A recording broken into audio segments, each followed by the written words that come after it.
গোৱালপাৰা মহাবিদ্যালয়ৰ পৰা সহকাৰী অধ্যাপিকাৰ চাকৰি এৰি ৰাজনীতিত যোগ দিব নেকি ডক্টৰ জ্ঞানশ্ৰী বৰাই। গোৱালপাৰা মহাবিদ্যালয়ত ৰসায়ন বিজ্ঞান বিভাগৰ সহকাৰী অধ্যাপিকা হিচাপে আছিল। সহকাৰী অধ্যাপিকাৰ পদত আছিল ডক্টৰ জ্ঞানশ্ৰী বৰা।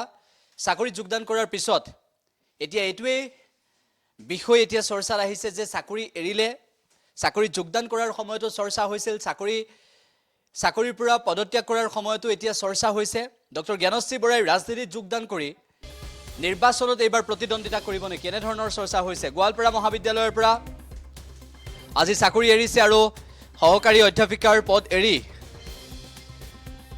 ডক্টৰ জ্ঞানশ্ৰী বৰাই অতি সোনকালে ৰাজনীতিৰ পথাৰত ভৰি দিব আৰু এইবাৰ নিৰ্বাচনত অৱতীৰ্ণ হ'ব নেকি, এনেধৰণৰ প্ৰশ্নবোৰ যিটো সময়ত আহি আছিল সেই সময়তেই ডক্টৰ জ্ঞানশ্ৰী বৰাই এই সন্দৰ্ভত মন্তব্য কৰিছে যে কি কৰিব, পৰৱৰ্তী পৰিকল্পনা কি, কিয় চাকৰি এৰিলে সেই সন্দৰ্ভত পৰৱৰ্তী পৰিকল্পনা কি সেয়া ডক্টৰ জ্ঞানশ্ৰী বৰাই উল্লেখ কৰিছে সংবাদ মাধ্যমৰ আগত।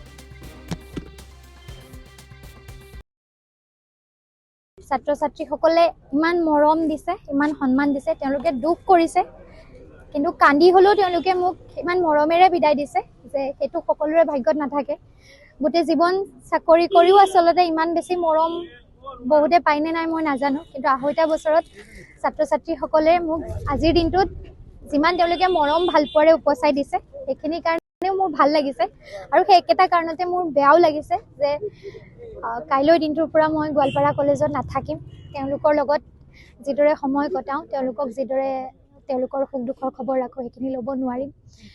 থাকিম, মোৰ ছাত্ৰ ছাত্ৰীখিনিৰ বাবে মই সদায় আছোঁ, হয়তো ইয়াত নাথাকিলেও দূৰত থাকিলেও তেওঁলোকৰ যিকোনো সমস্যাৰ ক্ষেত্ৰত, তেওঁলোকৰ যিকোনো বিপদ আপদত মই অভিভাৱক হিচাপে সদায় থাকিবলৈ চেষ্টা কৰিম। যিমান বাধ্যবাধকতা নাথাকক, যিমান ব্যস্ততা নাথাকক, তেওঁলোকৰ সমস্যা এটা থাকিলে মই সময় দিবলৈ চেষ্টা কৰিম। ৰাজনীতিত যাম বুলিয়ে সিদ্ধান্তটো লৈছোঁ, গতিকে ৰাজনৈতিক পথাৰখনলৈকে উভতি যাম আৰু আদৰ্শগতভাৱে আগতে যিদৰে কাম কৰিছিলোঁ সেইদৰে কাম কৰিম। অহা ১ বা ২টা দিনত সেইটো অসমৰ ৰাইজে এনেও স্পষ্টকৈ গম পাব যে মই ৰাজনৈতিকভাৱে ইয়াৰ পাছৰ পৰ্যায়ত কি সিদ্ধান্ত লওঁ। কিন্তু এটাই প্ৰতিশ্ৰুতি ৰাইজক দিব বিচাৰোঁ যে সুবিধাবাদৰ পক্ষত মই নাই, ধৰ্মৰ ঘৃণাৰ ৰাজনীতিৰ পক্ষত মই নাই। মই শোষিত মানুহৰ, বঞ্চিত মানুহৰ কথাবোৰ ক'ব বিচাৰোঁ, সমস্যাৰ কথাবোৰ ক'ব বিচাৰোঁ। মানুহে সমষ্টিৰ কথাও কৈছে।